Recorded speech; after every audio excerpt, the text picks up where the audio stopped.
विद्यार्थियों, आज हम वैद्य के सुभाषित साहित्यम के प्रथम अध्याय का अध्ययन आरंभ करते हैं। प्रथम श्लोक में आयुर्वेद को परिभाषित करने के उपरांत आयुर्वेद के द्वारा आयु का हिताहित एवं मान निश्चित करने वाले शुद्धिकरण का संकेत कर आचार्य ने चिकित्सा शास्त्र के महत्व को प्रतिपादित किया है। आचार्य के द्वारा कहा गया है, काय वाग बुद्धि विषया ये मलाः समुपस्थिताः चिकित्सा लक्षणाध्यात्म शास्त्रैस्तेषां विशुद्धयः। इस श्लोक के अर्थ को समझने के लिए हम सर्वप्रथम इसके शब्दों को अलग अलग करके देख लेते हैं, अर्थात इसका संधि विच्छेद कर लेते हैं। प्रथम शब्द है काय वाग बुद्धि विषया। यहाँ पर वा के अनंतर जो ग है वह जशत्व संधि के कारण है तथा संधि विच्छेद होने पर वह ग कवर्ग में परिवर्तित हो जाएगा और दो शब्द हो जाएंगे काय वाक एवं बुद्धि विषया। विषया में या के अनंतर विसर्ग हैं जो सुलोप संधि के कारण लोप हो गए हैं। जब वह यहाँ पर ये अलग हो जाएगा, ये भिन्न हो जाएगा तो विसर्ग भी आ जाएंगे। अग्रिम शब्द है चिकित्सा लक्षणाध्यात्म शास्त्रैस्तेषां। यहाँ पर दो संधि हैं। प्रथम लक्षणा में दीर्घ संधि और उसके बाद शास्त्रैस में विसर्ग संधि। शास्त्रैस में विसर्ग संधि।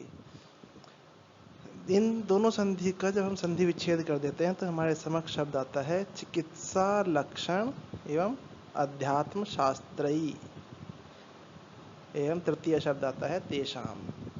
तेषाम में एक अन्य संधि है जिसे अनुस्वार संधि कहते हैं। वहाँ पर परवर्ती व्यंजन होने के कारण मकार का अनुस्वार हो गया, अतः यहाँ पर तीन संधि हुई। श्लोक का अर्थ जानने की दृष्टि से हम इसमें प्रयुक्त समास पर दृष्टिपात करते हैं। प्रथम शब्द है काय वाग बुद्धि विषयाः। इसमें द्वंद्व समास है।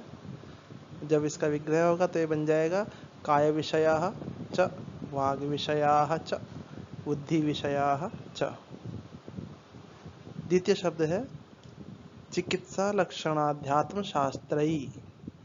इसका विग्रह भी इसी के समान बनेगा चिकित्सा शास्त्रई च लक्षण शास्त्रई च अध्यात्म शास्त्रई च। संधि एवं समास के द्वारा स्वतंत्र पदों को जान लेने पर हम इस श्लोक का पद विभाग करते हैं। इसका पद विभाग इस प्रकार होगा काय विषयाः च वाग विषयाः च बुद्धि विषयाः च ये मलाः समुपस्थिताः चिकित्सा शास्त्रै च लक्षण शास्त्रै च अध्यात्म शास्त्रै च तेषां विशुद्धयः। यहाँ पर आपने देखा कि काय विषयाः च वाग विषयाः च बुद्धि विषयाः च तीनों ग्रहण किए गए हैं, अर्थात यह समास के विग्रह से आया है। यहाँ पर संधि नहीं है, अतः यहाँ पर संधि का प्रयोग समास के संदर्भ में गौण हो जाता है, इसलिए यहाँ पर समास का विग्रह प्रयोग किया गया है। संधि के आधार पर यहाँ विभाजन नहीं किया गया। सभी पदों को जान लेने पर हम इन सभी पदों का पद परिचय देख लेते हैं, जिससे हम इनके अर्थ को सरलतापूर्वक जान सकें। प्रथम शब्द है काय विषयाः। यहाँ पर काय विषय शब्द है जो अकारांत पुल्लिंग का है। प्रथम विभक्ति बहुवचन का रूप यहाँ पर प्रयोग किया गया है। च अव्यय है, जैसा कि आप जानते हैं यहाँ पर प्रयुक्त सभी च अव्यय के अंतर्गत आते हैं। वाग विषयाः, वाग विषय शब्द है, अकारांत पुल्लिंग का है, प्रथमा बहुवचन का रूप प्रयोग किया गया है। बुद्धि विषयाः, बुद्धि विषय शब्द होगा, अकारांत पुल्लिंग, प्रथमा बहुवचन का रूप है। ये यत शब्द पुल्लिंग का है जो प्रथमा बहुवचन का रूप है, सर्वनाम शब्द है। मलाह, मल शब्द है, अकारांत पुल्लिंग, प्रथम विभक्ति बहुवचन का रूप है। समुपस्थिताः, समुपस्थित शब्द है, अकारांत पुल्लिंग का शब्द है जो प्रथम विभक्ति बहुवचन का रूप है। चिकित्सा शास्त्री, चिकित्सा शास्त्र शब्द है जो अकारांत नपुंसकलिंग शब्द है और तृतीय विभक्ति बहुवचन में प्रयोग किया गया है। इसी प्रकार लक्षण शास्त्री, लक्षण शास्त्र शब्द है, अकारांत नपुंसक है, तृतीय विभक्ति बहुवचन का रूप है। अध्यात्म शास्त्री, अध्यात्म शास्त्र शब्द अकारांत नपुंसकलिंग, तृतीय विभक्ति बहुवचन का रूप प्रयोग किया गया है।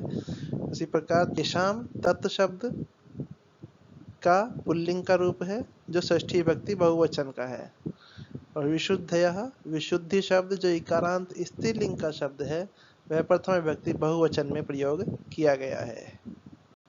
सभी शब्दों के व्याकरणिक परिचय को जान लेने के उपरांत तदनुसार हम इन शब्दों के अर्थ को जानते हैं। प्रथम शब्द है काय विषयः अर्थात शरीर से संबंधित, च जैसा आप जानते हैं, और वाग विषयः वाणी से संबंधित, बुद्धि विषयः बुद्धि से संबंधित, ये, जो, मलाह, मल, ये दोनों बहुवचन के रूप हैं तो दोनों बहुवचन में प्रयोग किए जाएंगे अर्थ में भी। समुपस्थिताः उत्पन्न होते हैं, चिकित्सा शास्त्री चिकित्सा शास्त्र के द्वारा, लक्षण शास्त्री लक्षण शास्त्र के द्वारा, आध्यात्म शास्त्री आध्यात्म शास्त्र के द्वारा। यहाँ पर शास्त्र शब्द बहुवचन में है अर्थात शास्त्रों के द्वारा, ऐसा भाव हमें लेना चाहिए। तेषाम उनकी, उनका, उनके, उनकी, विशुद्धयः शुद्धि होती है। सभी शब्दों के अर्थों को जानने के उपरांत हम इस श्लोक के अर्थ को जानने के लिए उसका अनुवाद करते हैं। अनुवाद के लिए हम श्लोक के पद विभाग को अपने समक्ष रख लेते हैं तथा तदनुसार शब्दों को के अर्थ को स्थापित करते हैं। जैसे प्रथम शब्द है काय विषयः, उसका जो अर्थ है वो है शरीर से संबंधित, च और वाग विषया वाणी से संबंधित, च और बुद्धि विषया बुद्धि से संबंधित, च और ये, जो, मलाह मल, समुपस्थिताः उत्पन्न होते हैं, चिकित्सा शास्त्री चिकित्सा शास्त्र के द्वारा, च और लक्षण शास्त्री लक्षण शास्त्र के द्वारा, च और अध्यात्म शास्त्री अध्यात्म शास्त्र के द्वारा, च और तेषाम उनकी विशुद्धयः शुद्धि होती है। इस प्रकार सभी शब्दों के अर्थों को स्थापित कर देने पर हमारे समक्ष एक अर्थ आता है शरीर से संबंधित और वाणी से संबंधित और बुद्धि से संबंधित और जो मल उत्पन्न होते हैं चिकित्सा शास्त्र के द्वारा और लक्षण शास्त्र के द्वारा और अध्यात्म शास्त्र के द्वारा उनकी शुद्धि होती है। इस प्रकार जो वाक्य हमारे समक्ष आता है इससे हमें किसी प्रकार के अर्थ का बोध नहीं होता। इससे अर्थ का बोध करने के लिए हम इस वाक्य को अपने अनुसार कुछ परिवर्तित करके बना लेते हैं। अनुवाद से प्राप्त वाक्य को अपनी भाषा के अनुरूप बनाने के लिए हम इस श्लोक का सरलार्थ करते हैं और उस अनुदित वाक्य में कुछ परिवर्तन छोटे छोटे कर लेते हैं।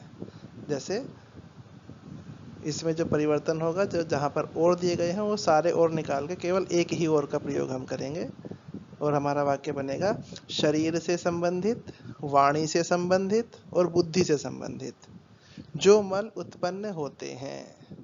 अब इस वाक्य की कंटिन्यूटी बनाए रखने के लिए हम इसमें जो अंत में प्रयोग किया गया था उनकी, उसे हम होते हैं के बाद स्थापित कर देंगे तो बन जाएगा उनकी शुद्धि चिकित्सा शास्त्र के द्वारा, लक्षण शास्त्र के द्वारा और अध्यात्म शास्त्र के द्वारा होती है। होती है हम अपने अर्थ के स्पष्टीकरण के लिए लगाते हैं, यहाँ पर इसका कोई संस्कृत प्रयोग नहीं दिया गया। इस सरलार्थ के क्रम में श्लोक के शब्दों को स्थापित करके हम अन्वय को प्राप्त कर सकते हैं।